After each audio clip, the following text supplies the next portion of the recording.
recording is in progress. Let me wait just 1 minute.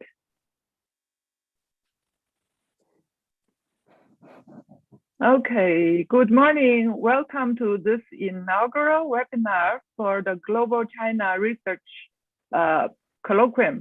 My name is Yan Wang, a senior academic researcher with the Boston University Global Development Policy Center.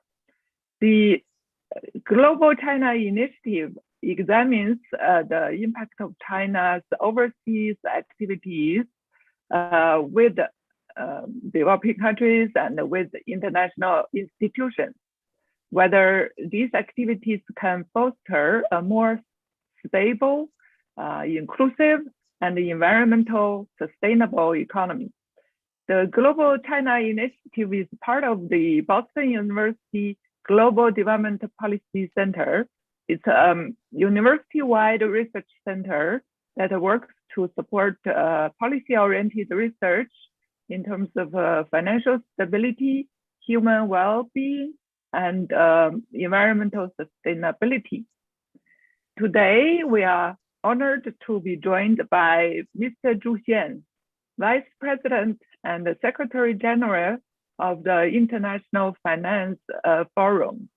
Mr. Zhu previously served as the Vice President and Chief Operations Officer in the New Development Bank, in charge of the overall operation of the institution. Prior to joining the New Development Bank, he has a distinguished career at the World Bank, at the Asian Development Bank, and the Ministry of Finance. So at the World Bank, where I worked as well, he was the chief ethics officer and the vice president. He was director of relevant business department and executive director for China, where that's when we met. At the Asian Development Bank, he serves as a senior advisor on infrastructure development. In the Ministry of Finance, he was the Director General of the International Department and Director General of Treasury Bond Department and a Deputy Director General of the World Bank Operations. He graduated from Beijing University and studied economics at Pittsburgh University. So today's topic is about industrial policy. As you know, industrial policy has been a controversial issue at the Washington-based institutions.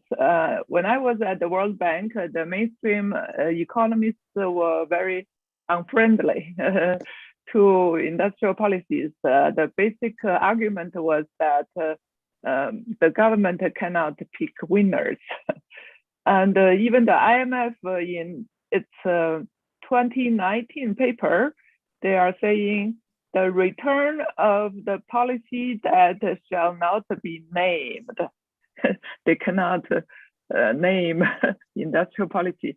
But Mr. Zhu will share some observations of recent practices of industrial policy in China, and he will examine industrial policy at provincial and local levels and through the lens and the experiences of the New Development Bank, the so-called BRICS Bank, as you know. The discussion seeks to enhance understanding of China's leaders' fundamental logic and the motivation of industrial policies, and he will address the pros and cons of the industrial policy. On logistics, before turning to Mr. Zhu, I want to mention that this webinar is live streamed on the YouTube.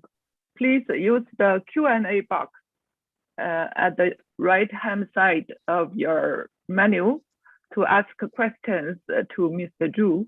And please also give your name and affiliation in your question, and we will take questions after the presentation. But feel free to enter your questions during the presentation. Thank you all very much. Now let me turn to Mr. Zhu for presentation. Mr. Zhu.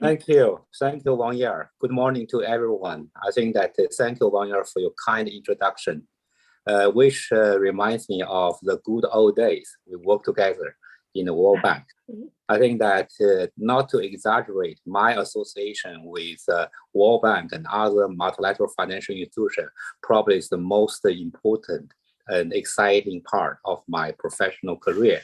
So for today, and I pick up the subject that industrial policy as practiced in China, because I believe in the context of development economics and industrial policy always very important in practice and in research, but also very controversial.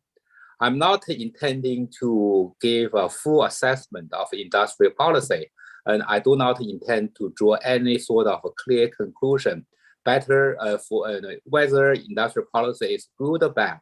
I think that's beyond my knowledge. Rather, I want to share some, particularly in China, the recent practical cases of industrial policy in applications, and also share with most of the audience, if you're either familiar or not familiar with the Chinese economy, to see how the local government, which I believe play a very important role in application of industrial policy in China, at least in the recent decade. Maybe it's very useful to just walk through very quickly the evolution of industrial policy in China. I think as we know, in the later 70s and early 80s, China launched a reform program, both in terms of more market orientations and also opening up to the global economy. But in the process, it's a very deep and assessment and conclusion. And at least as applied in China, the central planning was not working. So that probably is a very clear conclusion, both by the decision makers as well as academia and others. So central planning has no hope in China. So we have to embrace the market-oriented reform. However, I think that that's one thing I want to make a point on is market reform and open up process in China did not mean, even at the peak of China's reform towards market orientations, and meaning that the decision makers at least gave up the industrial policies. I think that, I don't know why, but I think that partly, I think China, as located in East Asia, economically and culturally, probably more influenced by other East Asia economies like Japan, like South Korea, Singapore, and others. I think that the economic model for China, even ideally at that time in the, say, later 80s and the early 90s, would never be like sort of the free market model, like in the West, or particularly the model embraced by, I don't want to use word, but so some people, some scholars say the Anglo-Saxon model, meaning that you need to let the market play the most important role and try to limit the role of the government. I think that never happened in China. So that's a point I want to make, because recently I also read some literature on the evolution of industrial policy. Some scholars believe that in the early days, the Chinese leadership more or less gave up industrial policy. And now I think that in the beginning of this century, at least over the past decade, industrial policy came back and also intensified. I don't believe that probably is true. I think that the issue is how you want to make industrial policy more effective, what kind of policy tools you want to develop, you want to apply in industrial policy context, rather than to say industrial policy didn't work as a central planning. That's probably one point I want to make. Of course, I welcome any sort of a feedback, discussion, and whatsoever. And also, interestingly, I think that as time went by, the decision makers or important government institutions, they focus more on, in the context of industrial policy, on competition. and also on technology upgrading. Because probably one important lesson learned, if you work in a very close economy in terms of, as the audience familiar with, and the import substitute, that's really hurt your competition. Because like in the Soviet Union, when you are in a very closed economy and then no pressure on competition, no incentive to really to be innovative. And then eventually the quality of the products that you produce never be competitive in a global market. So I think that's the other point. Whether apply well or not, I cannot say, but rather I think that the decision makers in applying industrial policy, the focus now more on how to really, and at the same time, promote competition, and also try to see whether the industrial policy can lead to some good benefits of technology upgrading.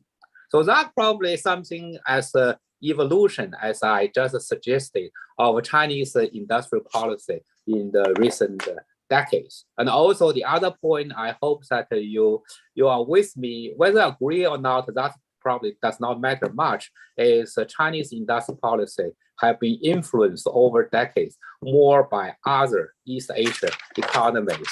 Because, for example, people know that in the 70s or even in the 80s, some exaggeration about Japanese government, particularly meeting in terms of promotion of certain industries, the administrative guidance window, so on and so forth. These tools actually, interestingly, but somehow quietly have been applied by the Chinese government as well. And also, I think that probably as East Asia, the economies evolve, one thing to be promoted or have been promoted will be IT industry. I remember a joke about the Taiwan economy. At that time, I think Taiwan probably was also in the 70s, also very much with labor-intensive industries like textile, garments, plastic, etc., etc. And one day, a very high-ranking official called a business meeting to say Taiwan economy cannot really move on just like this industry, labor-intensive industry. We have to go to the IT industry. At that time, it's not called IT, it's the electronic industry whatsoever. The business community said that's something we don't know, cannot do. And then, as a part of culture, the government pressure is that okay, we take some risk by giving some sort of concessions. Each of you try to put some money as share for the new industry.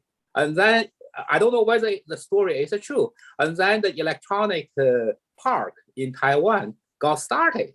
And then when that initial success was achieved, and then the business community, private sector saw that, really this is an interesting and a potential market. And then they went on. That shaped is initially Taiwan's electronic industries. I don't know that this is someone told me by some friends in Taiwan, but I think that also shows the government sometimes can play a leading role. On the other hand, of course, the debate on industrial policy always that you focus much more on the market failure or on the government failure.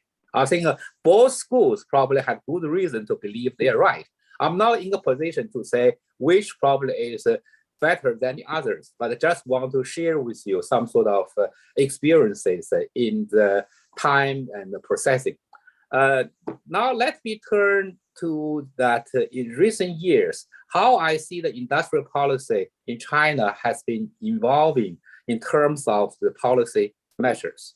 I think probably for those who are familiar with the Chinese economic decision making, you'll probably see Chinese key agency and NDRC. And before it's a central planning, now they put different names. And then they each year publish the category of industries. Basically, they put into three categories. Number one is promotive, meaning that the government promote these industries. Number two is restrictive, meaning that government no longer encourage these industries because either of overcapacity or because less competitive and whatsoever. And last but not least, prohibitive, meaning that these industries probably will not be allowed to go further. And interestingly enough, that category also seen as a guideline for investment, both for domestic investment and also for overseas investment. Basically, if really you want to invest in the industries in the category of promotive, and then I think that there are a lot of sort of concession, government policy concession, other things can be in place. You can enjoy. If really you are in a sort of restricted industries, and then you probably cannot get much of it. I wouldn't say I don't have a data to prove whether such policy tools are very effective, but that gave a sort of a market, really some sort of clear signals and where you should go. If you don't, what kind of consequences? And that might be, as there, you have to bear with. And the other thing, probably people, if not familiar with China's economic decision making, rather concluded that mostly the industrial policy, like other policies, would be very much in the hands of central government. I don't think so. I think central government, in association with local governments, set up goals and work out industrial policy measures, but mostly the practices in the hands of local governments. And the local governments in their hands have a lot of resources and the policy incentives, try to attract the investment, both domestic and overseas, and then try to see, based probably on their comparative advantage, what kind of industries they want to promote.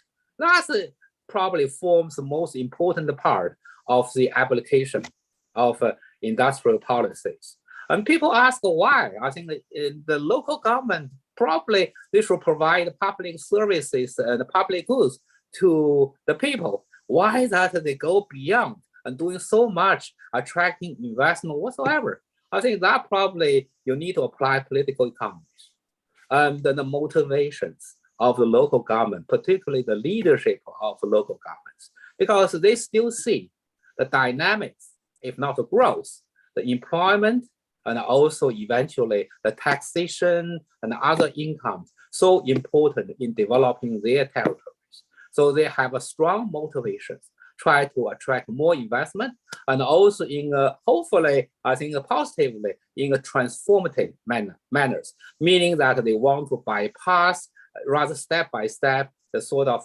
from agriculture economy into industrial economy and then into the post-industrial economy. They probably want to leapfrog into the sort of the status they wish. Of course, a lot of cases unsuccessful or even failures. But that probably, I believe, can explain why local government in China become very important players in applicating the industrial policies.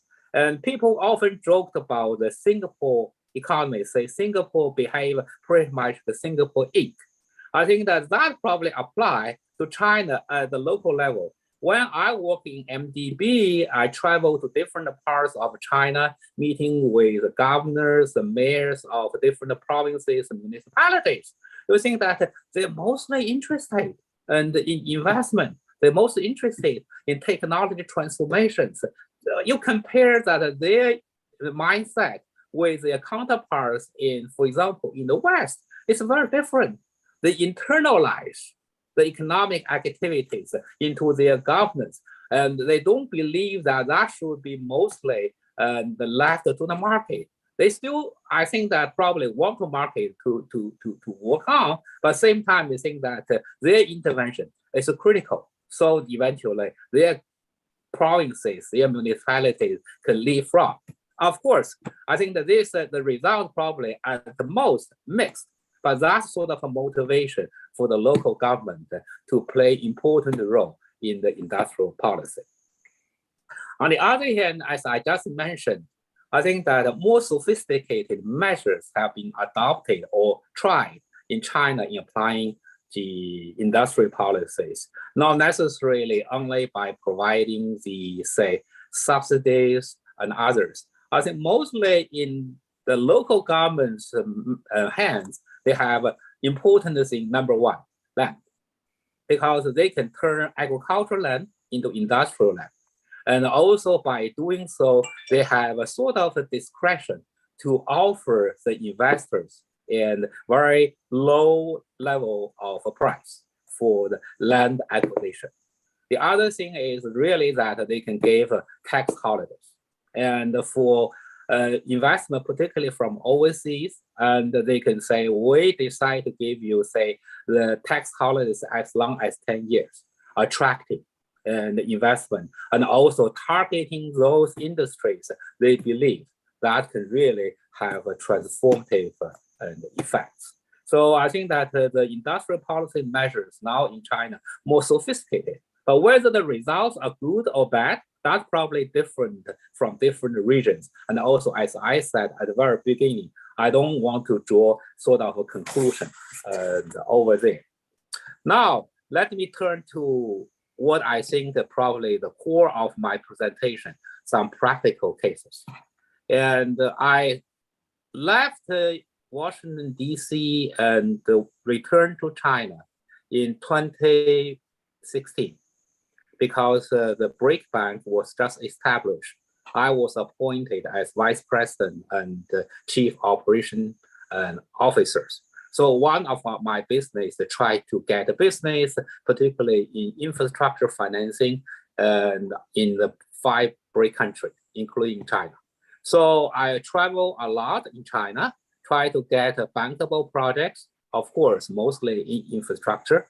But in the process, I think also it's a learning process for me to know better about industrial policies. And interestingly, I want to share with you 2 cases and as I got personally involved in. One, and because we want to do not just a typical infrastructure, we also want to do more effective green infrastructures. So at that time, China just got started the renewable energies like wind and solar, and also in wind power. And they have a plan to go offshore, meaning not only onshore, but offshore. So we decided to pick up 2 offshore wind power generation projects in China, one in Fujian, the other in Guangdong. 2 are very mostly developed regions in China economically. But the interesting point is not we finance offshore wind power projects, whether that they are bankable whatsoever. It's in the process. You can see how the local governments behave. And we provide long-term financing over 25 years. And also we offer both in local currency and also in terms of dollars. So I think that our terms and conditions of the project finance quite attractive to the end users, mostly because of the long-term financing they couldn't easily get from the markets. But the local government used that as opportunity. In their words, try to extend the supply chain. How they did it. And in Fujian, when that we insisted for our financing the project, you have to go through the competitive bidding as World Bank and others did. They agreed. But on the other hand, they insisted to say, for those bidders, if they are willing to transfer technology, they should give some sort of preferences. And that's probably is a little bit tricky, but it's not just only that. And then eventually they know for the most advanced technology for offshore wind power generation, that not yet in the Chinese business, as mostly from Europe, because we know European business or industries are most advanced in offshore wind technology. And then that fortunately, and even through the bidding, they got the European manufacturers who are willing to provide the most advanced equipment for that. And then that is this not what MDB was directly involved in. They offer the manufacturer. They say, okay, look, number one, if you only supply goods from Europe, probably be more expensive. How about eventually you reallocate some of your manufacturing into my province? I give you concessions, land free, tax holidays, and also by then, by Chinese regulations, you cannot really get manufacturing locally unless you form joint venture. How about you pick up a Chinese partner and then doing that. And then the European manufacturer initially was a little bit reluctant. They just want to be a supplier. On the other hand, when they see the sort of what offered the conditions, eventually they agreed. Then that they say, okay, we joint venture with Shanghai Electronics. And of course, we provide technology, quality control, everything. Meanwhile, we also agree to get our parts assembled in Fujian province, because by doing so, it's a cost saving because of the large bulky parts. And if you assemble and then you ship, probably it's very difficult. So cut long story short, instead of just got financing, just got the competitive bidding, local government offered some additional concessions, attractive conditions. So eventually manufacturers and make a decision or determined really to localize, at least in part, their manufacturing. And then 5 years later, actually last year, I visited the site of our project because I want to see the results. Encouragingly, you see that mostly our project went well. And then the local government also asked me to say, you go to our manufacturing center. And that's what I think more important and more interesting. I did go. Then I think that the local government provide the land to set up an industrial park for offshore wind manufacturing. Not only that, European manufacturer, most of the major manufacturers of offshore wind and are there. So either they assemble or they put part of their manufacturing over there. Of course, this is more a sort of successful case that I think that I want to share with the audience to say that sort of application of industrial policy in China. And quickly, the second case, also offshore wind and the power in Guangdong, most advanced economically in China. They even more sophisticatedly offer the potential supplier to say, okay, we have a great plan of offshore wind and generation. I don't remember the capacities, but for those manufacturers, A, if really you are willing to transfer technology, and B, you want to really localize your manufacturing, at least in part. Similarly, like in Fujian, we offer sort of a cheap land, holiday concessions, etc., etc. And then I think that one of the companies, I believe, the US company GE, went there because they have most advanced technology for offshore wind, but their market in US was very limited. So they cannot resist the temptation. They go there and then in order to get market share in China, which is growing quite fast in offshore wind and power generation. I remember I just read somehow recently, last year, annually, the installation of offshore wind power globally, China probably overtake the UK and other European countries. So that sort of application of industrial policy in China, particularly by local governments, gave me a sense to say, oh my God. And that's the way they try to promote their business, as they say that they want to see that try to go up in terms of the supply chain, extending supply chain, rather than just say, okay, get my business whatsoever, that they become much more sophisticated. Other examples, as I probably was not individually applied and involved, and as probably people know, Tesla went to Shanghai for investment. And Shanghai similarly offer cheap land and tax holidays, and also consortium of financing to Tesla. But interesting in the contract, a sort of conditional to say, if Tesla in a certain time limit can A, go up to the full capacity of their production, and B, really eventually in the years beyond tax holiday can hand in such tax revenues. And then I think that these land provided at a certain price and other things would be valid. Otherwise, Tesla has to really go further. But interesting, this is a sort of a success story, both for Shanghai municipality and for Tesla. On the other hand, if really that if Shanghai would behave like, okay, if you want to invest, fine, we just follow regulations, I think that the case of investment probably would never have occurred.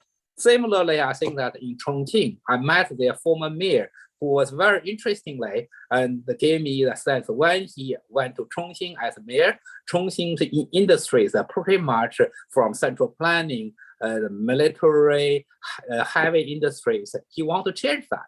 And then first he thought, okay, let's go first with electronics. And then he tried to get investment by same offer of measures. And then eventually, they got up to the supply chain, asking that the industries really want to associate it more closely to, for example, electronics assembly in Chongqing, like iPad. Proudly, I think that's 5 years ago, he told me. Now, I think that 40% of iPad were assembled and manufactured in Chongqing, starting from scratch. Of course, today, I only have time to offer or to share with you those relatively successful cases of application of industrial policies. And on the other hand, I think that probably I also saw some sort of failures. And in some areas when you travel, you see the industrial park mostly idle. And they acquire the land, they offer the sort of a business, but the business for whatever reason didn't come meeting their expectations. So that's probably a waste of resources. Of course, I think that I'm not in a position to have a data to compare the opportunity cost of even successful cases, whether in terms of cost benefits analysis, this is good or this is bad. But on the other hand, I just want to say, and in China these days, the issue is not whether you apply industrial policy, how wisely and smartly you can apply to achieve what you wanted. So that probably is prevailing in China, particularly at the local levels, et cetera, et cetera. So I think that that's probably I want to share the practical cases in China for industrial policy in practices. And I'm not in a position to say whether it's good or bad, but I will say that probably some lesson can be learned, particularly in the context of these days globally. Decision makers, politicians, they want to see the state intervention, not necessarily only by providing public services and goods. They also want to promote new business, new industries, and also they care about the technology innovation whatsoever. But I think that I see probably globally in applying industrial policy instead of further differences. I think that's probably a chance of convergence. On the one hand, you can see the industrial policy may not be a miracle. And also you need to set sort of good conditions for it to work. Because in the market failure versus the government failure, you can never get a sort of, clear conclusion. But on the other hand, just let the market forces to play without sort of selectively the state intervention by applying industrial policies, particularly emerging market countries, probably may not be a very attractive alternative.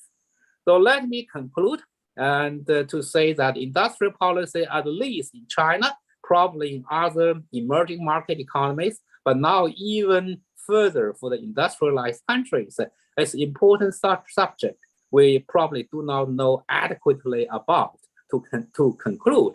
But on the other hand, this is a very interesting areas we should continue to think, reflect, and debate on. And also, I myself was interested, but if audience want to go further or really have good questions, I'll be very happy to respond to. Thank you. Thank you, Mr. Zhu Xian, for a very rich and objective and also deep presentation. I have already 3 questions. I hope that you have a pen and maybe you can write it down. I will ask in groups. So the first question is from Abdul Sufi. Industrial policy that was implemented in Japan during the 1920s and the 70s involve indigenization, diffusion and promotion of foreign technology. China has adopted the industrial policy since the 2000s. What specific technology were subject of China's industrial policy? What sectors China is focusing? Secondly, Robert Walker from Beijing Normal University and Oxford. Do you believe that China's approach to industrial policy is transferable to other economies without the same political structure? Also, is market scale very important? Local government in China is on a scale equivalent to many countries, many nations.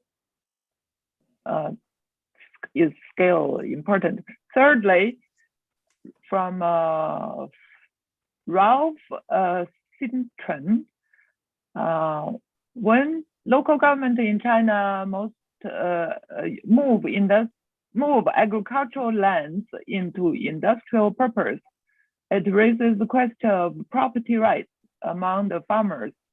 How does the agricultural ownership function among farmers living close to the city? Perhaps you can answer these three questions. Thank you, Wang Ye. I think all three questions are very interesting and important. I don't pretend I have the full answers, but let's discuss. The first, I think Japan indeed, in adapting the industrial policies, really get technology transfer, upgrading their industry, particularly in IT. China tried to do the same, but in different sectors, China achieved different degree of success. In some cases, probably unsuccessfully. In my mind, I can give an example on two sectors or subsectors where China was relatively successful about in terms of technology upgrading, not necessarily only transfer. One is a bullet train.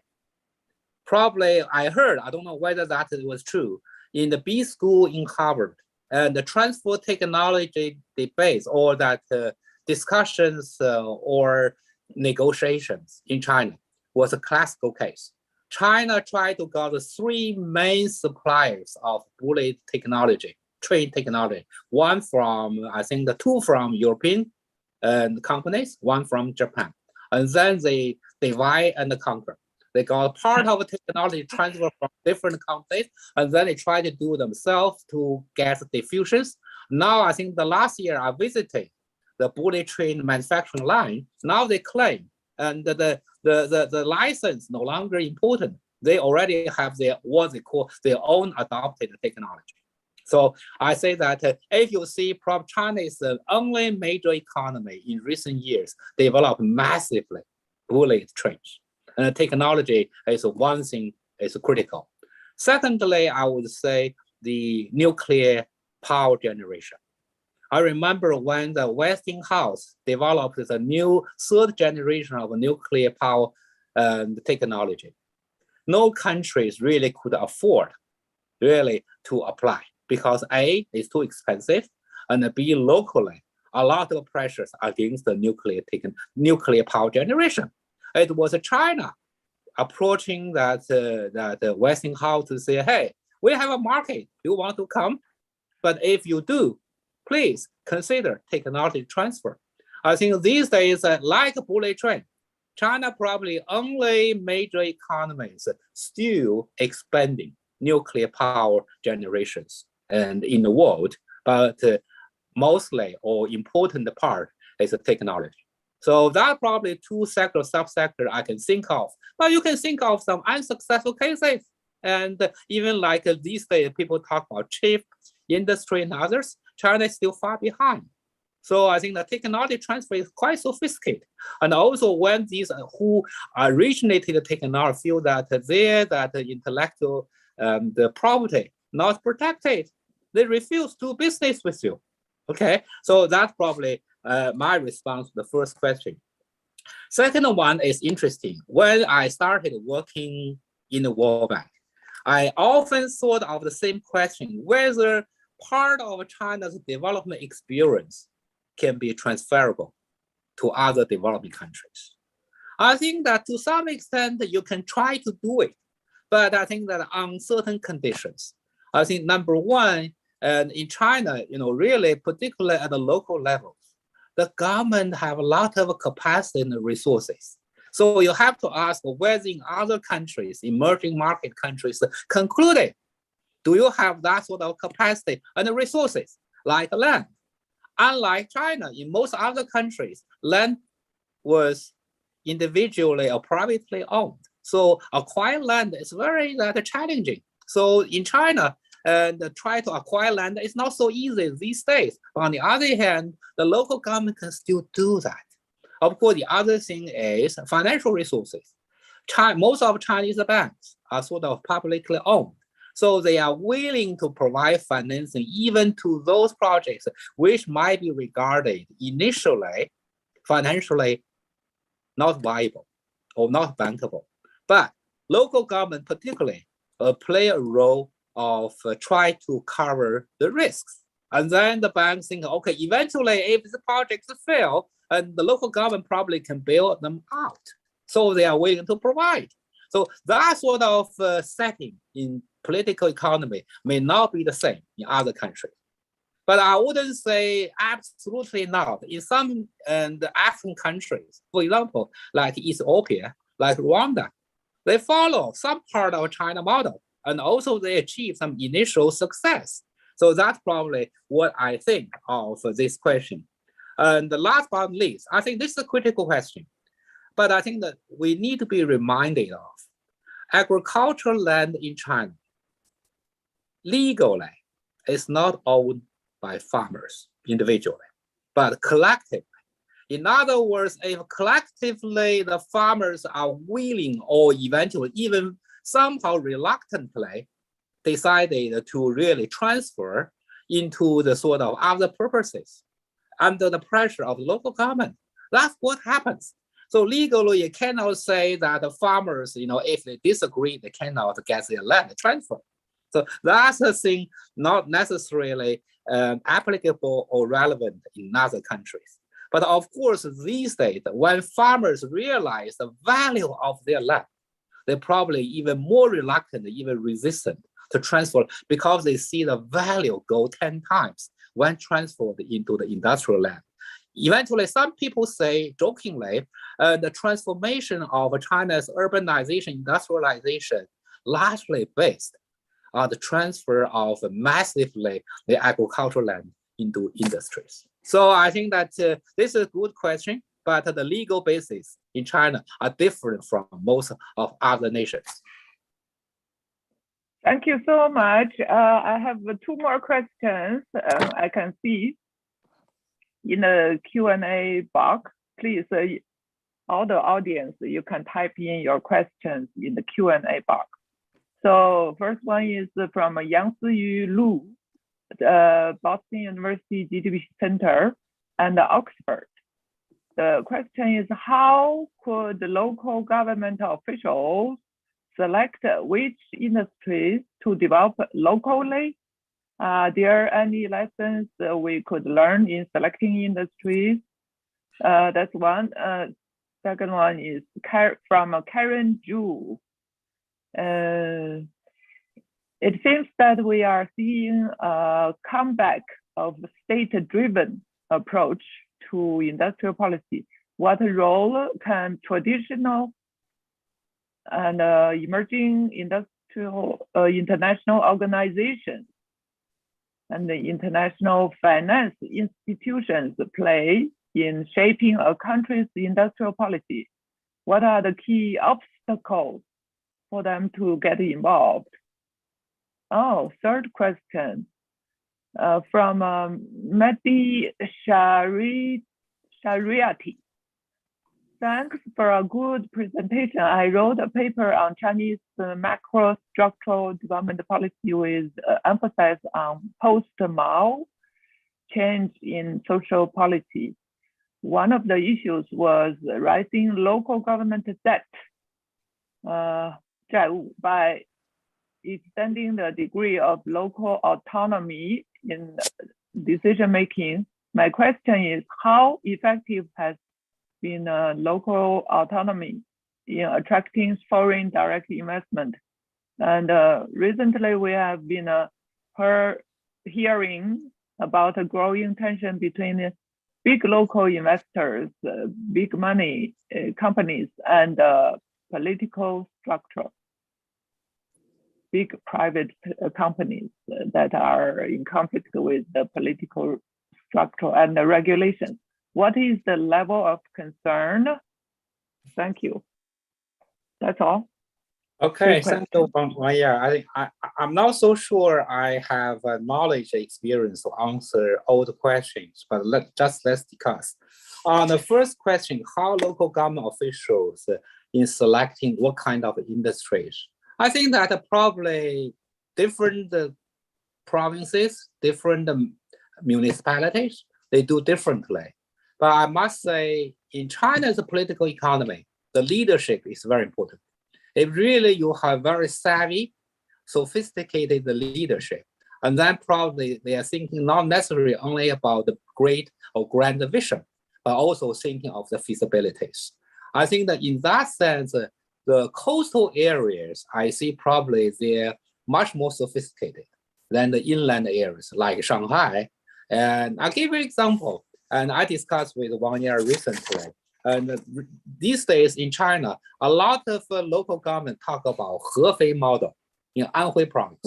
Anhui is inland province. It's not very advanced, but in recently their capital, Hefei, did things amazingly well that they behave pretty much like strategic investors through their investment vehicles. They invested into the BOE, Jingdongfang. And Jingdongfang is manufacturing the lead displays, but that they make $1 billion into Jingdongfang, attracting them to do their business in Hefei rather than in other cities. And then I think that for the BOE business and globally, they have been producing 25% of a global capacity of the LED displays, which probably are used by all the IT industries, iPad, iPhone, or whatsoever. And then interestingly, again, they also invested in the early days when one of the initial electric vehicle manufacturer, the Weilai, was in financial difficulties. They bailed them out. But on the conditions, they moved their headquarters, their manufacturing bases into Hefei, and then they succeeded. So I think pick up a winner may not be easy.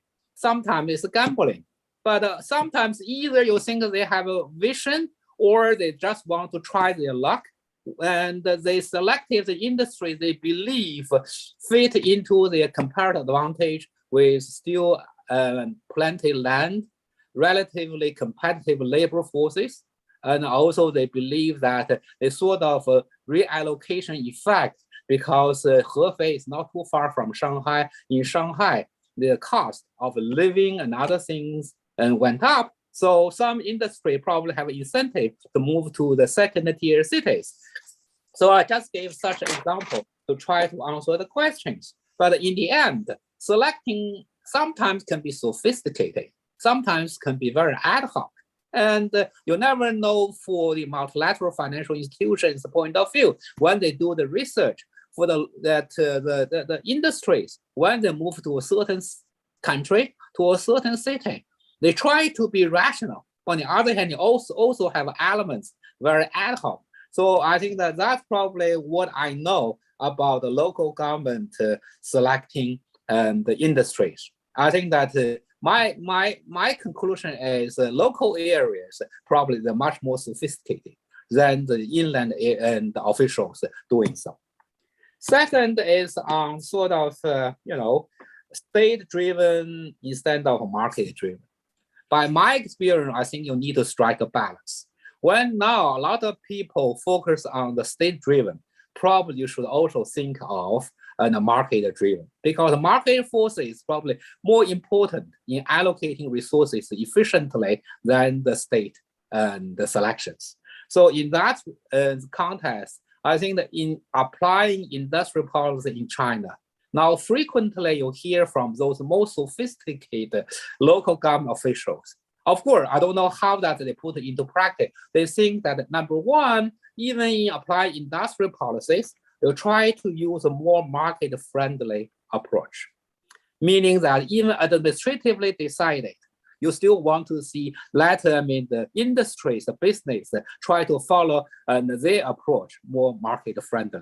Secondly, they also want to set exit, meaning that to say, okay, they set up investment vehicles, funds to get initiated the new industries. At a certain time, they want to exit. Number one, they want to use resources released to do the next round of new industry promotion. On the other hand, they say when the business get on track, they're no longer in the position to intervene. I think that's probably very smart, whether they can do it or not. So that probably is my response to say that when we talk increasingly about the state-centered investment, other things, you need to see even in the detailed processing to the extent possible, the government should try to take a market-friendly approach. Certainly on that probably is interesting. I joined finance ministry in the 80s. I was involved in local government debt from that time, even though after I left. My observation is, as I said, the definition of a local government in China very different from their counterpart in the West. They want to growth. They want economic development by setting the goal as such. They need financing, but their locally available resources so limited. So in the past 3 decades, the main source of resources is from land, but that selling or transferring the land, the resources now is diminishing. So I think that also triggered the debt problem. Before for local government, they will say, okay, and our debt went up, but our growth went up too. So with continue selling or transferring the land, we get revenue, we can pay back the debt. But if that no longer works, that probably is worrisome. But more fundamentally, I see that probably is a governance issue. Because if really you do not release transparently, and the government can mobilize the financing in the form of debt locally, responsible, accountable to their taxpayers. So one leadership, they only serve for 5 years. They want to see by maximizing the debt instruments, they get resources to do what they're supposed to do. Whether eventually their successors eventually will face a debt whatsoever, is no longer their concern. So I think that rather this is accountability issue. But in the current political structure, I don't think it's easy to change that. So you can see that at the local level, that issue shifted from in the 90s, the trust companies into debt issues of these the special purpose debt the vehicles like Chengtou. So I think that it's really a worrisome issue, but let's see how we want to do it. One thing I think that probably should be under consideration is a local government have option to sell the assets in their hands. They have a lot of SOEs, they have a lot of leases which can generate the values. Last but not least, in terms of the tension, particularly for the property companies, I think that you can see both sides.